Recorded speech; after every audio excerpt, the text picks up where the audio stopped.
Monsieur, bonjour, merci. Nous rejoindre à la une de l'actualité. Le Premier ministre donne le coup d'envoi de la rentrée universitaire à partir de Msila. Au programme de cette visite de travail, l'inspection et l'inauguration de projets de développement et d'autres à caractère social, outre la signature d'une convention cadre entre l'université et la wilaya de Msila.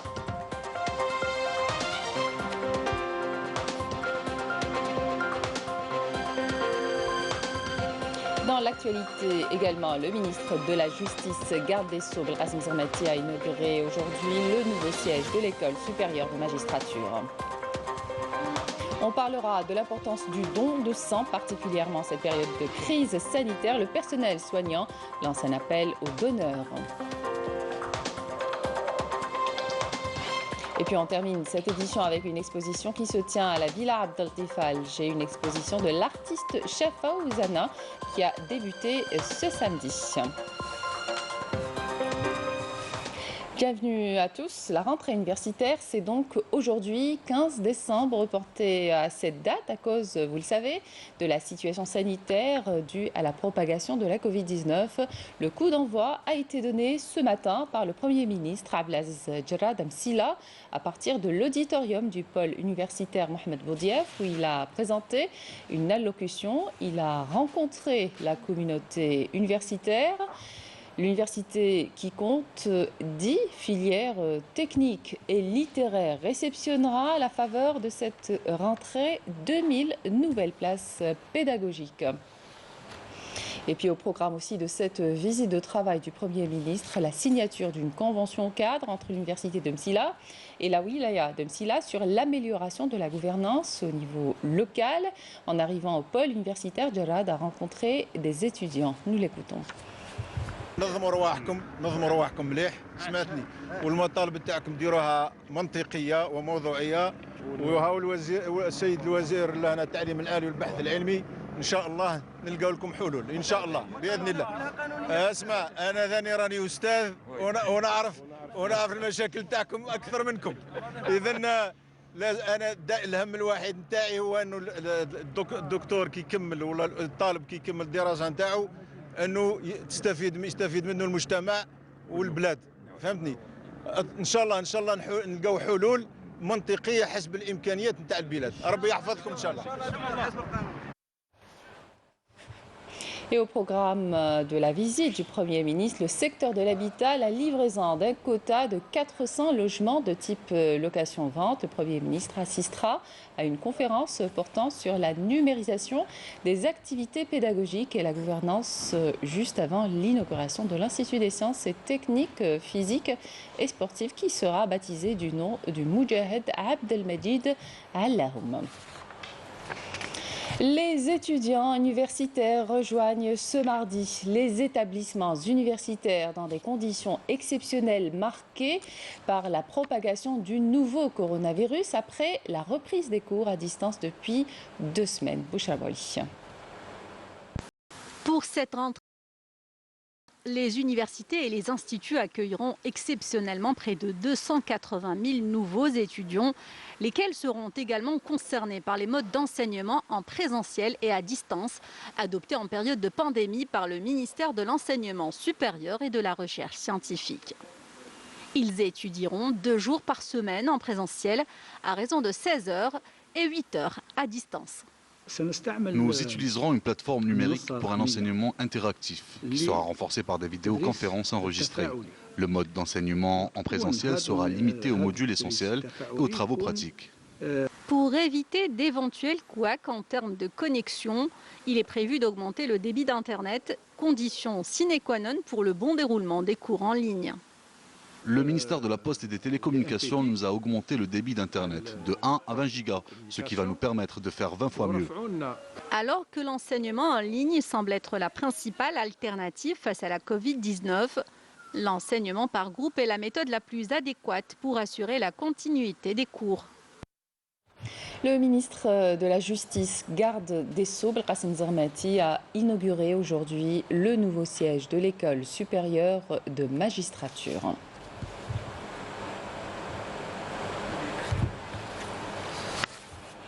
Le défunt Moudjahid Abdelrahman Khandi Lamine Khan, décédé hier à l'âge de 89 ans, sera inhumé aujourd'hui à Kolo.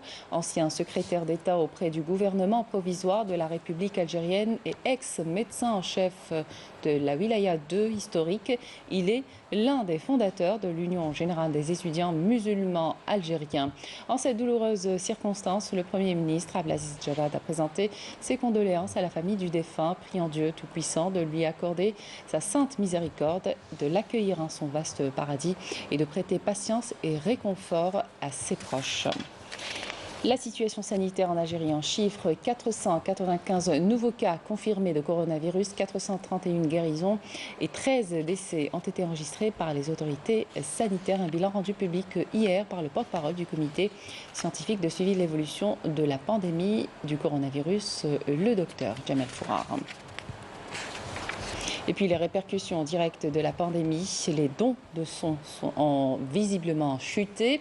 Les donneurs se font rares au grand désarroi du personnel de la santé et des malades qui ne cessent de lancer des appels de détresse. Nous avons fait le point sur la situation au centre de transfusion sanguine du CHU de Bni Messous. Samira Hadjamar. Primordial, pire, vital, la vie d'une personne est souvent suspendue à celui qui voudra bien faire un don de sang. 2020, une année exceptionnelle tristement. Les dons de sang ont malheureusement baissé. Les raisons, le professeur Nekal nous en parle. Il est difficile pour nous parce que d'habitude, il y avait des campagnes et les gens connaissent, il y a des camions qui sillonnent un petit peu les villes pour que les gens puissent donner du sang.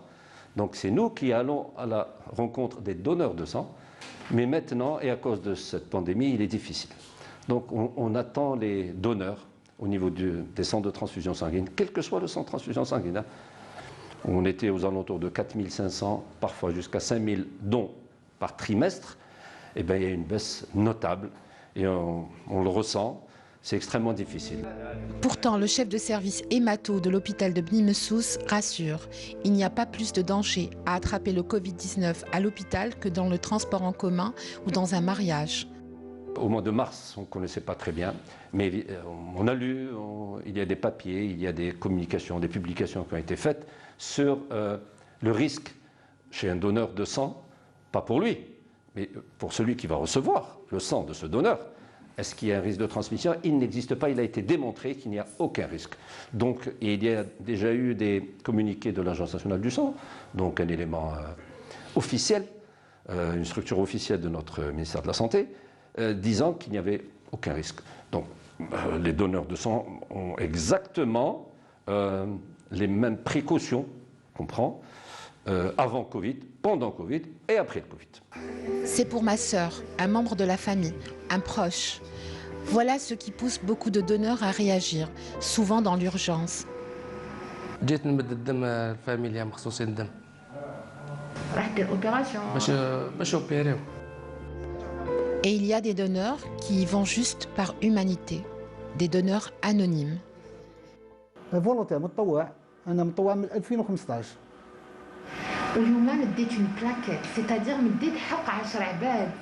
هذا واش قدرنا نمدو حنا مدوا لي بلاكيت نقدروا الدم ولا قدرنا حاجه واحده اخرى ان شاء الله اللي عزيزه علينا نزيدوا كلوه كل حاجه والله غنمدها. Donner du sang, un acte généreux, altruiste, une bonne action, un geste humain, surtout depuis l'apparition de la Covid-19. Et depuis plusieurs jours, un recul très net des contaminations a été enregistré, moins de pression donc au niveau des hôpitaux, ce qui explique la reprise progressive des soins hors Covid. Exemple, au centre anti-cancer de Béchar, les activités médicales et chirurgicales dans l'établissement ont repris. Un grand soulagement pour les patients qui attendaient d'être programmés depuis des mois. Camélia Mlel. Au total, 6 interventions chirurgicales dans différentes spécialités sont effectuées chaque jour dans ce centre hospitalier anti-cancer de Béchar, pratiqué par une équipe pluridisciplinaire de médecins et de chirurgiens. Ces interventions sont programmées dans le cadre des journées médico-chirurgicales. Ces interventions ont touché plusieurs spécialités comme l'orthopédie, la chirurgie générale, la neurologie, l'ORL et la chirurgie infantile. Cette situation sanitaire ne peut perdurer. Nous ne pouvons pas faire attendre plus longtemps ces patients dont les interventions sont programmées. Après un arrêt de quelques mois en raison de la pandémie, ce centre hospitalier reprend progressivement ses activités chirurgicales. Un grand soulagement pour les malades qui attendaient d'être programmés pour faire leur intervention chirurgicale. Nous sommes très bien pris en charge ici, notamment en ce qui concerne les services. On a été très bien pris en charge, le personnel médical est vraiment à cheval. Cette mission médicale, qui durera une semaine à Béchar, vise à améliorer la couverture médicale dans cette wilaya de l'extrême sud-ouest du pays. Et la campagne de vaccination contre la grippe saisonnière et le dépistage contre le coronavirus se poursuit. Une équipe médicale des services de la santé militaire s'est déplacée dans les zones isolées de la wilaya déléguée de Ingezem pour prodiguer les soins nécessaires aux habitants de cette région. Yamina Saïdi.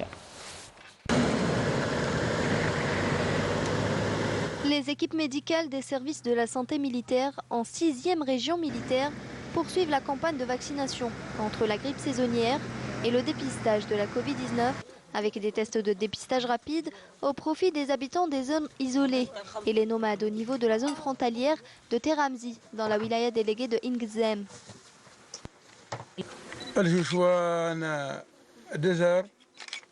Nous remercions l'armée nationale populaire pour cette initiative, pour leur présence à nos côtés. Ils sont venus jusqu'à nous pour nous apporter des médicaments et quelques affaires. Nous les remercions infiniment pour leurs soins et leur bonne prise en charge. Nous espérons que ce genre d'initiative se multiplie à l'avenir.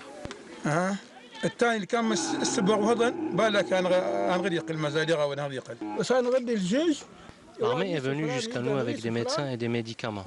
Nous prions pour que ces initiatives se poursuivent à l'avenir. Nous apportons une assistance médicale aux habitants des zones reculées. Aujourd'hui, les éléments de l'armée nationale populaire se trouvent dans la région de Tinamzi à Ingezem pour une campagne de vaccination contre la grippe saisonnière au profit des nomades. Une équipe médicale des services de la santé militaire est sur place. Les équipes sont composées de médecins spécialisés équipés de tous les moyens nécessaires pour examiner les habitants des zones enclavées. Pour rappel, cette campagne humanitaire se poursuit à travers toutes les régions militaires pour accompagner les citoyens en tout lieu et en toutes circonstances. L'actualité à l'étranger avec les derniers développements de la question sahraoui. Le ministre italien des Affaires étrangères, Luigi Di Maio, a souligné que la désignation d'un nouvel envoyé personnel du secrétaire général de l'ONU au Sahara occidental en cette période précise constituera une évolution particulièrement importante pour la relance du processus de négociation, considérant que l'unique voie pour parvenir à une solution définitive au conflit se trouve toujours dans la voie de la diplomatie.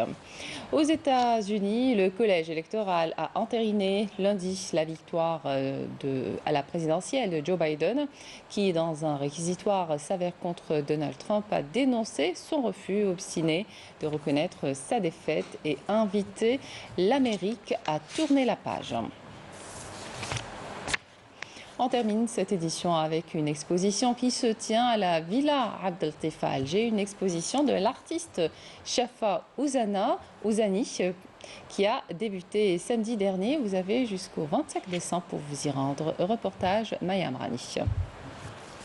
À la Villa Dar Abdel Teif se tient l'exposition de l'artiste peintre Shafa Ouzani, organisée par l'Agence algérienne pour le rayonnement culturel. Le public ici au niveau de Dar Abdel Teif a vraiment respecté les gestes barrières, la distanciation, le port du masque. On met surtout l'accent sur les gestes barrières, vraiment. C'est pour la sécurité, vraiment, comme je l'ai dit, de tout le monde. Shafa est quelqu'un qui d'abord c'est un architecte, donc ses peintures sont... On voit beaucoup de formes géométriques. D'ailleurs, même ses couleurs, elles sont composées comme des bâtisses. Shafa Ouzani, passionné dès son enfance par le dessin et la peinture, entreprend un parcours artistique en parallèle avec des études d'architecte à l'université de Blida. Moi, je pense que j'ai d'abord été artiste avant de devenir architecte. Ah, d'accord. C'est un petit peu mon amour pour l'art en général et pour le dessin en particulier, dès mon plus jeune âge, qui m'a poussé justement à choisir cette discipline qu'est l'architecture. étant donné que l'architecture c'est le premier des arts, ça tout le monde le sait, la peinture est le troisième des arts. Mais je voulais être dans une discipline parce que, pourquoi je ne suis pas allé directement aux Beaux-Arts? Parce que dans mon cursus secondaire et tout ça, j'ai fait les mathématiques, j'étais mathénème. Donc j'étais autant passionné par la géométrie, les maths et tout que par le dessin et la peinture. Donc j'ai opté pour cette discipline qu'est l'architecture pour avoir en même temps le côté, disons, artistique et le côté technique, le côté, l'autre volet qui est lié à l'architecture. Pour l'artiste, la toile devient un support aux limites indéfinies. La matière colorée, à l'huile et acrylique, utilisée au gré du moment et selon l'inspiration, devient un vecteur d'expression et de toutes les émotions. Oui, c'est des éléments qui reviennent, vous voyez, ils s'imposent, ils viennent à moi, ils me disent, bon, je suis là, il faut que tu me mettes quelque part. Donc très souvent, le croissant de lune ou l'astre, il vient. Voilà, des éléments, le carré, la khamsa, et puis des images comme des flashs, comme des éléments de nostalgie qui viennent, qui prennent place. Les œuvres de l'artiste Shafa Ouzani sont travaillées dans un souci d'harmonie et d'équilibre qui rappellent des notes de musique, tout comme les noms poétiques donnés à ses œuvres. Sublimation, aurore, aube incrédule, ou instant de vie qui nous captive et nous transporte vers des contrées lointaines.